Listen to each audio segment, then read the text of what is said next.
Try to imagine a business without people. When you think about it, there's no such thing. Businesses are communities.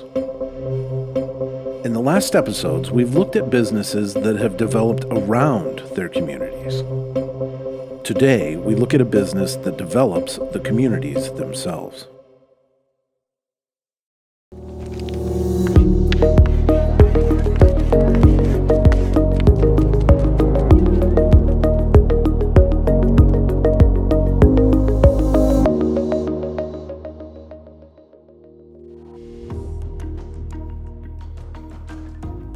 My name is Sheila and I moved to Gretna about 23 years ago. Had a home daycare. At that time, Gretna hit the growth boom. I outgrew my home daycare really quickly. I loved it. I got to know the kids and I was like, this is what I'm going to do with my business side of it as well as the education side.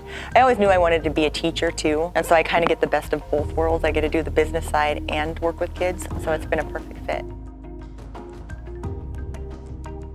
It wasn't until I had my first daughter, I decided, I put her in home daycare. And I struggled. It was hard. I just wasn't happy with the quality of care. So I decided, okay, I'm going to give up my business career and I will go home and I'll do home daycare so that I can be home with her. And I ended up loving it. And with the business side of it and then the education side of it, I thought this will be my new goal. I love what I do. I love the kids. I love the families. And I did that in Omaha for about 3 years. And once I moved to Gretna and rebuilt my home daycare, I mean, the kids that I had, they had siblings and then they had another sibling and I would have to turn them away. And that's when I was like, okay, I have to do something different. These families that I've gotten attached to are having to leave because I can't take all 3 of them. So that was when I decided, okay, I'm gonna open a small center. And then I opened here and waited for another business to move out so I could expand over. So I quickly outgrew this bay and I had 30 kids here. Then moved over to 60, and 60 is as big as I wanna get. I like to know the families, I like to get to know the kids. And if we were too big, I feel like we would lose that personal touch of getting to know everyone and getting to work with them. A lot of people don't know, but at that time when I was looking to transition out of my home to here because of the need of growth, it was also a need of finances and getting out of a marriage that wasn't ideal. I knew I had to get my business out of the home because I was moving out of the home. Yeah, and at that point in time, there was zero money. We were broke. So I had no money to start a business. And I'm like, I don't have a choice. I have to do this because I can't do I can't do my home daycare in a rental property. So I went from being my only employee to about 5 or 6 at that time. I had great employees though at that time. They were so amazing. They were very helpful. They loved the kids too. They were going into the education field. Yeah, very good at that time. Running it at home was totally different because you're by yourself. You know, everything is profit basically. Here it's different. You have so much overhead and everything just keeps going up. But day to day, my day is very hectic. 3 days a week I work with the kids, which is great, so I love that. And then 2 days a week I work on the business side of it. And so it's kind of, like I said, it's best of both worlds. I get to be running a business 2 days a week and then taking care of the kids 3. But it's very hectic. I mean, with a daycare, you're the plumber, you're the maintenance man, you're the, everything, the nurse, the therapist, counselor, mom, dad, everything. I do outsource my payroll, and then at the end of the year, I obviously have my accountant look over everything to make sure that there's no mistakes or anything like that. But otherwise, we do everything here.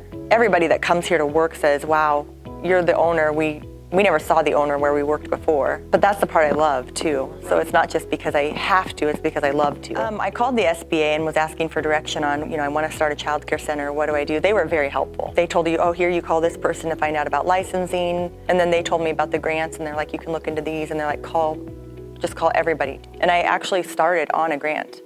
And there's so much grant money out there that people don't take the time. Now, it was a lot of work. Okay. It was a lot of work to get the grant. And then 3 years later, they come in and inspect everything to make sure that you're still doing what you're supposed to do. Every receipt is documented. There were some grants that were only, like through my insurance company, one for $1,700. Every little bit helped at that point. I mean, I applied for every grant that I could find. And some of them had to be used for child-specific, like toys, furniture, like the one for $1,700, I'll never forget. I'm like, I got it. It was through my insurance company and it could be used for office supplies or whatever. And so it worked out really well for me. But there's so much money out there that people don't look into. The pandemic was tough because initially we had to cut 50% of our children. We could only operate at 50% capacity. That was one thing they came out with, so that was tough. I was like, how do you make that decision? Who's going to leave? Who's going to come back? Will they come back? Kids had to be on one side of the room. They couldn't intermingle. So you still really needed your full amount of staff because you needed a runner up front to greet parents, walk children back. Parents weren't allowed to come in. So you're still paying your full amount of staff and you're operating on 50% capacity. So, we'd have a runner up front to walk them back and forth every night at pickup and drop off. And then you couldn't bump down when ratio got low and combine your kids. You had to keep them separated all day. You could have one teacher with one child in that group over there and one with one here, and you're still paying 2 teachers for 2 kids, that type of thing. So it was a lot. We were back up to 100% up until actually 2 weeks ago. I had to make the decision to let 7 kids go because I can't get enough staff. And it's just, I advertise, I try, people don't show up, they don't come to the interview. If they do come to the interview, they decline the job or don't call back. And so I just had to let 7 kids go. And if I don't get another staff member soon, I'll probably have to let another class go. So then I'm going to be back to almost 50% capacity, but not paying full-time staff would be the only. But it's not even that, it's just so heartbreaking to decide which kids you let go. I tried to affect the fewest amount of families too, like one family had 5 kids, so that was like, well, I can just affect that family. But that's still hard. The pandemic is a lot of it. Yeah, mental health, I think, for the kids is probably one of the biggest things.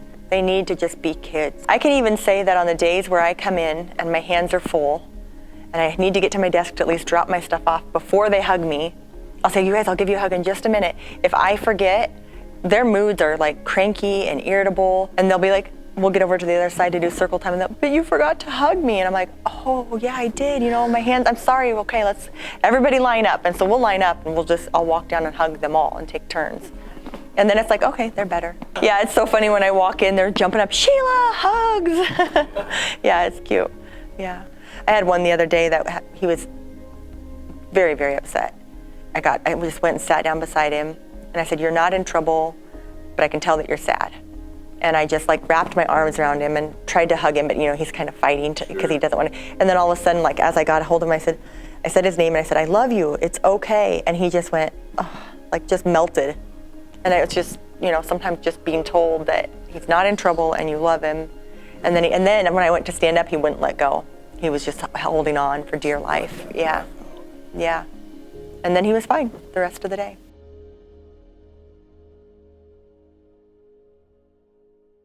I would anybody that's looking to start a business, I would highly encourage them to just go for it and start out small, work their way up, apply for grant funding. Be determined. Don't let anyone tell you no. Do not let them tell you it's not going to work. It will work if you make it, but you have to be determined. And if you don't have that determination, then don't do it, because it takes more determination and hard work than you will ever realize. For me, the reward was watching my kids grow up. They got to come to daycare with me every day, and I got to watch them grow up. Then they worked here as they got older, worked here through college, so I actually got to be with them and watch them grow up. And then the other reward, aside from my kids, is watching other kids accomplish something. We have one finally write their name, and it's like we're all doing the happy dance. It was so fun to watch them achieve. So there's rewards every day. When you walk through the door, the other day I walked in and they're all like, Sheila hug, and I'm like, I feel like a rock star today, And they're all lined up, so that's the reward. Yeah, seeing their faces light up. Are you our teacher today? Yes, I am. Yeah, That's so cool to watch them do that,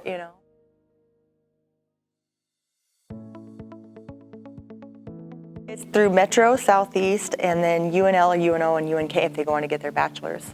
The only thing that has to happen is when they're done with me here, they have to stay for a year. They have to work here for a year, and it's a way of getting educated people in the childcare field. It's called the TEACH Scholarship Program. And so I've called the high school and said, hey, we have the scholarship program. Do you have any kids going into the early ed field at graduation every year? Offer them the scholarship. If they come to work for me, I'll sponsor them, because it is costly for me.